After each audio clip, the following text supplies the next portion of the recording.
Hello అండి, welcome back to our channel. ఈరోజు వీడియోలో మంచి మాటలేమిటో విందామా? సింహం ఎప్పుడూ సింహాసనం కోసం పాకులాడదు. అది ఎక్కడ కూర్చుంటే అదే సింహంకి సింహాసనం అవుతుంది. అలాగే నీతిమంతులకు గుంపులతో పని ఉండదు. వారు ఎక్కడ ఉన్నా వన్నె తగ్గదు. కష్టంలో ఉన్న వాళ్లకు నిస్వార్థంగా నువ్వు చేసే సాయం అనువంత అయితే దానివల్ల మనసుకు కలిగే ఆనందం ఆకాశమంతా. అప్పుడప్పుడు కొంచెం కఠినంగా ఉండాలి. అమాయకంగా ఉంటే వాళ్లకు నచ్చినట్టు ఆడిస్తారు. మంచిగా ఉంటే మోసం చేస్తారు. చనువు ఇచ్చావంటే తక్కువ చేసి మాట్లాడతారు. మనిషి ప్రవర్తన అనేది 10 మందిని మెప్పించేలా ఉండాలి, కానీ నొప్పించేలా ఉండకూడదు. ఇతరులను లోకువ చేసి మాట్లాడితే నీ స్థాయి పెరుగుతుందో లేదో తెలియదు, కానీ నీ వ్యక్తిత్వం మాత్రం దిగజారిపోతుంది. ధర్మం ఎటువైపు ఉంటే అటువైపే విజయం ఉంటుంది. ధర్మానికి ఆపద ఎక్కువ. అడుగడుగునా కష్టాలు. ఎన్ని కష్టాలు ఎదురైనా అంతిమంగా ధర్మమే గెలుస్తుంది. ప్రేమ ఉన్న చోట అహం ఉండకూడదు. స్నేహం ఉన్న చోట విలువలు అడ్డు రాకూడదు. బంధం ఉన్న చోట ధనం భేదం ఉండకూడదు. బాధ్యత ఉన్న చోట బరువు అనిపించకూడదు. ప్రతి పరిచయం జీవితాంతం మనతో ఉండకపోవచ్చు, కానీ ఒక జ్ఞాపకంగా మాత్రం జీవితాంతం మనతోనే ఉంటుంది. అది మధుర జ్ఞాపకం అయినా చేదు అనుభవం అయినా సరే. ఒక మనిషికి ఇవ్వాల్సిన టైంలో విలువ ఇవ్వకపోతే తరువాత నువ్వు ఇద్దామనుకున్నా వాళ్ళు తీసుకోవడానికి యాక్సెప్ట్ చెయ్యకపోవచ్చు. ఎందుకంటే ఆత్మాభిమానం ఒకటి ఉంటుంది కదా. ఓడలు మేడలు అవ్వచ్చు, మేడలు ఓడలు అవ్వచ్చు. స్థానం ఏదైనా, స్థాయి ఏదైనా, ఆనందాన్ని నిర్మించుకునే మనసు ఉండాలి. మనకంటూ మన కోసం. అన్నీ చెప్పుకునేలా స్నేహం ఉండాలి. అన్నీ పంచుకునేలా బంధం ఉండాలి. అది కష్టమైన, సుఖమైన, నష్టమైన, లాభమైన, ప్రేమైన, కోపమైన. విలువ లేని చోట మాట్లాడకూడదు. ప్రేమ లేని చోట ఆశపడకూడదు. దూరం పెడుతున్న వారికి దగ్గరవ్వకూడదు.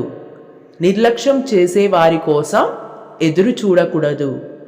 భారం అనుకునే వాళ్లతో భావాలను పంచుకోకూడదు. మనది కానిది దేనిపై ఆశ పెంచుకోకూడదు. కాలం కలిసి రాకపోతే రాముడు లాంటి వాడే 14 ఏండ్లు అరణ్యవాసం చేశాడు.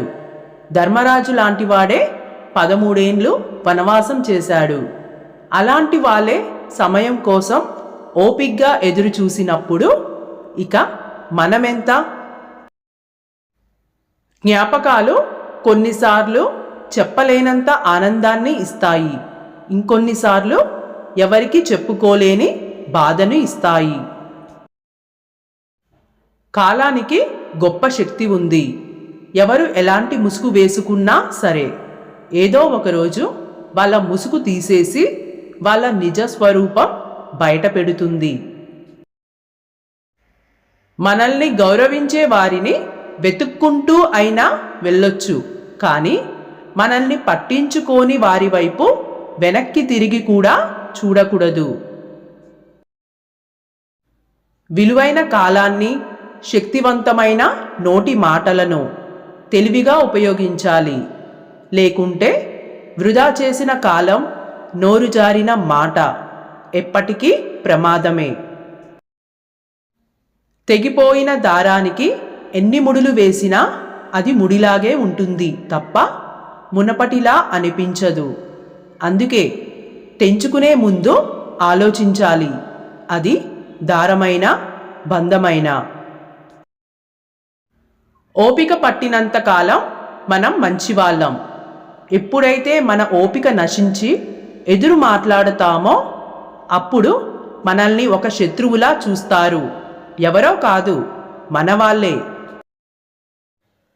దుర్మార్గునితో స్నేహము మంచిది కాదు, విరోధము మంచిది కాదు. పాము ప్రేమగా కరిచినా కసిగా కాటేసిన ప్రమాదమే. మొహమాటానికి పోకుండా లేదు కాదు అని చెప్పడం అలవాటు చేసుకుంటే చాలు. జీవితంలో సగం దరిద్రాలు వాటంతటవే దూరమవుతాయి. ఈ ప్రపంచంలో ఎవరు ఎవరికైనా ఇవ్వగలిగే అత్యంత ఖరీదైన బహుమతి సమయం. దాన్ని పదిలంగా మధురంగా ఉపయోగించండి. ఎందుకంటే ఆ సమయం ఎన్ని కోట్లు పోసినా తిరిగి రానిది, సంపాదించుకోలేనిది. స్వర్గంలో అన్నీ ఉన్నాయి, కానీ చావు లేదు. భగవద్గీతలో అన్నీ ఉన్నాయి, కానీ అబద్ధాలు లేవు. ప్రపంచంలో అన్నీ ఉన్నాయి, కానీ ప్రశాంతత లేదు. కానీ ఈరోజు అందరి దగ్గర అన్నీ ఉన్నాయి, కానీ మనశ్శాంతి లేదు. నీటి విలువ ఎండాకాలంలో తెలుస్తుంది. ఆకలి విలువ ఉపవాసం ఉన్నప్పుడు తెలుస్తుంది. మనిషి విలువ దూరం అయినప్పుడు తెలుస్తుంది. ఎక్కువ అడుక్కుంటే అలుసైపోతాం, ఎక్కువ మాట్లాడితే చులకనైపోతాం. అందుకే కుదిరినంత వరకు మౌనమే మంచిది. ఒకరిని అపార్థం చేసుకునే ముందు వారి పరిస్థితిని అర్థం చేసుకోవడానికి ప్రయత్నించండి. ఎందుకంటే ఫుల్ స్టాప్ ముగింపు మాత్రమే కాదు, కొత్త వాక్యానికి నాంది కూడా. కోపం వచ్చినప్పుడు గట్టిగా అరవడానికి బలం అవసరం లేదు, కానీ తమాయించుకొని నిశ్శబ్దంగా ఉండడానికి చాలా శక్తి కావాలి. కష్టాలు నిన్ను నాశనం చేయడానికి రాలేదు, నీ శక్తి సామర్థ్యాలను వెలికితీసి నిన్ను నీవు నిరూపించుకోవడానికే వచ్చాయి. కష్టాలకు కూడా తెలియాలి నిన్ను సాధించడం కష్టమని. సముద్రాన్ని చూడగలం, కానీ దానిలో ఉన్న ఉప్పును చూడలేము. అలాగే మనుషులను చూస్తాం, కానీ వారి మనసులో ఏముందో చూడలేము. కష్టం విలువ తెలిసిన వారు ఎవ్వరినీ కష్టపెట్టరు. ఇష్టం విలువ తెలిసిన వారు ఎవ్వరినీ వదిలిపెట్టరు. ఓకే అండి, ఈ వీడియో మీకు నచ్చినట్లయితే please like, share and subscribe my channel. Thanks for watching.